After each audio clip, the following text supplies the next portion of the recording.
Understitching, which is this line of stitching here along the edge of the facing, helps ensure that facings stay on the wrong side of your finished piece. So what you don't want is to attach a facing and from the front of the work have the facing constantly bubbling out.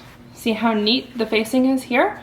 The understitching is helping hold it in place on the back of the fabric so that it doesn't pop forward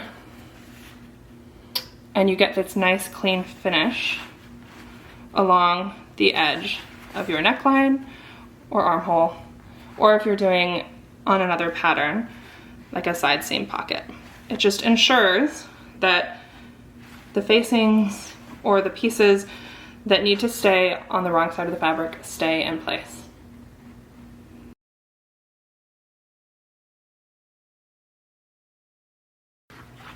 I have attached the neck facing with a 5/8 seam allowance. Please note that this is the smallest size, size 1, and so the neck facing is narrower. In the larger sizes, you're going to see a wider distance here between this seam at 5/8 and the edge of your facing. So I've sewn the facing, and the next step is to trim it to 1/4 inch. So I'm going to trim all the way around.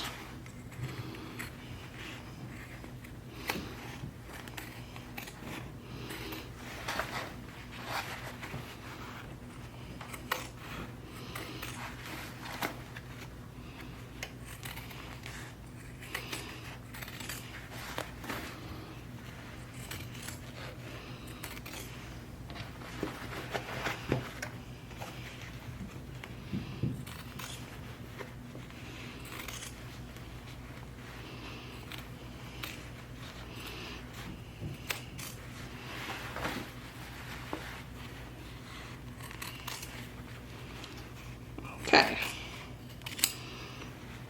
The next step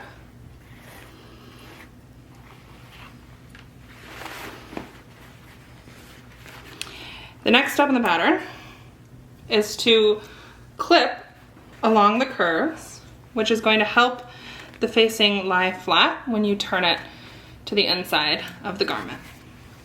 So I'm just going to clip around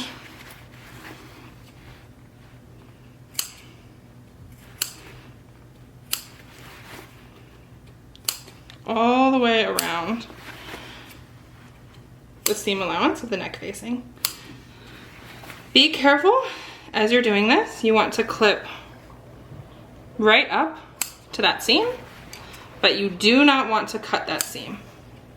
If you accidentally cut your line of stitching, you have to stop and re-stitch a little distance past where you cut.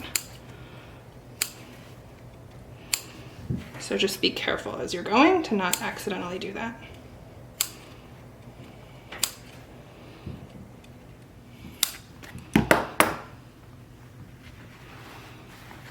Okay, so as you can see, once I've clipped the seam allowance, it will spread and curve a little bit easier when I turn the facing inside.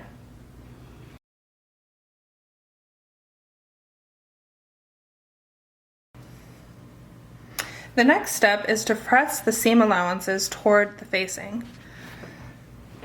I find it easier to do this with a hand because you can just stick it in the neck.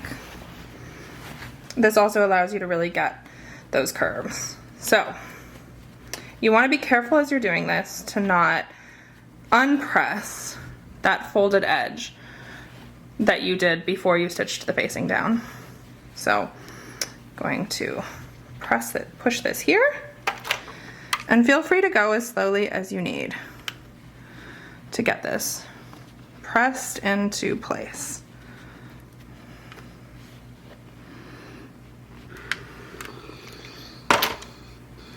And it doesn't have to, as you're doing this, This edge doesn't have to like stay down because you are going to stitch it in place.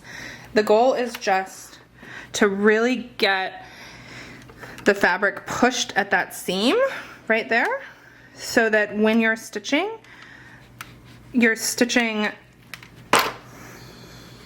the facings down as close to the edge of that seam as you can. So work all the way around the neck facing like this.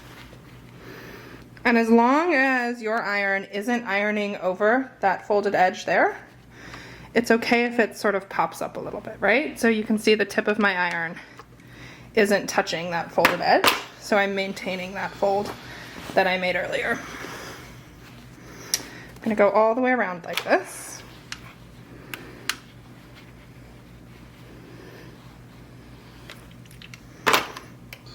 Checking to make sure that fold is still in place.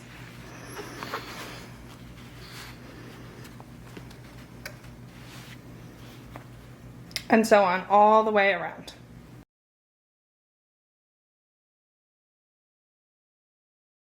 Okay, so I have ironed the facing up so that the seam allowance and the facing are pressed together. I'm now going to stitch the seam allowance to the facing. I find it easiest to do this from the wrong side because you can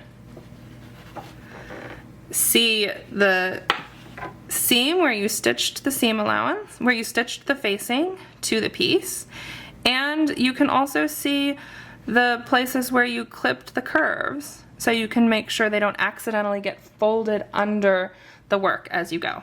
So you want to stitch very, very close to the seam that you used, the seam where you attached the facing to the neck, or the armhole, whichever you're doing. The second line of stitching that you can see here, there are two lines of stitching, that is the stay stitching from when I stay stitched the neck at the very beginning of the project. So assuming that your seam allowances have been correct throughout your project, your understitching here should actually be somewhere between that line of stay stitching and the line that you used, the line of stitching attaching the facing to the piece.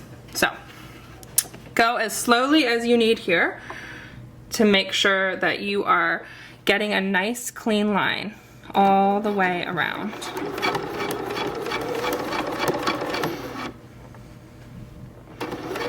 And as you're going, be sure to pull the facing and the neck away from each other to make sure you're really getting that seam flat.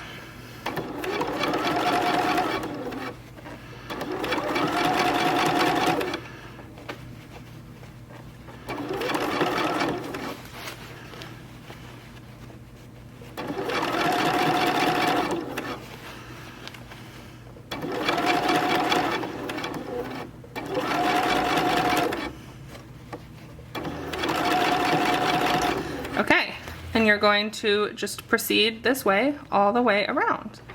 Be careful that you don't accidentally catch the fold of the facing or any other part of the piece under your needle as you're going.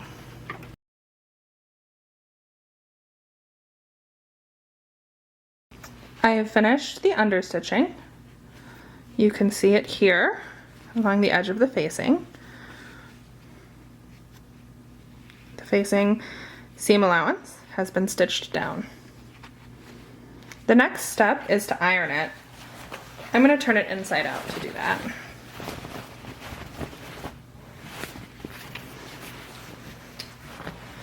Again, I'm going to use my hand here because I find that easier. So, this step is crucial. At this point, because of the understitching, when you fold your facing down, you should automatically roll, or rather as you fold, you should find that your facing will automatically roll to this side because of the understitching, right?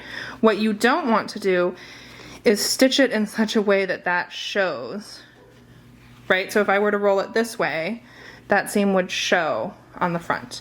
You want to roll it far enough so that there's like this little bump of the front neckline visible on the back, and that ensures that you will never see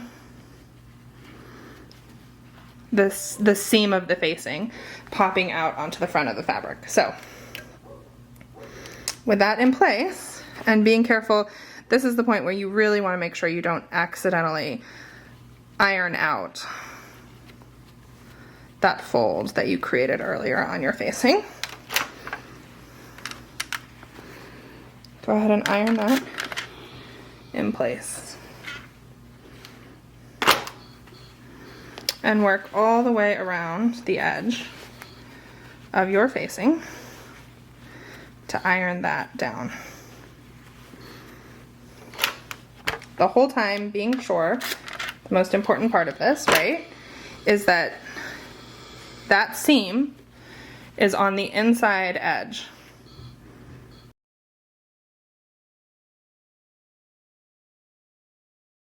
The final step is to stitch the facing in place.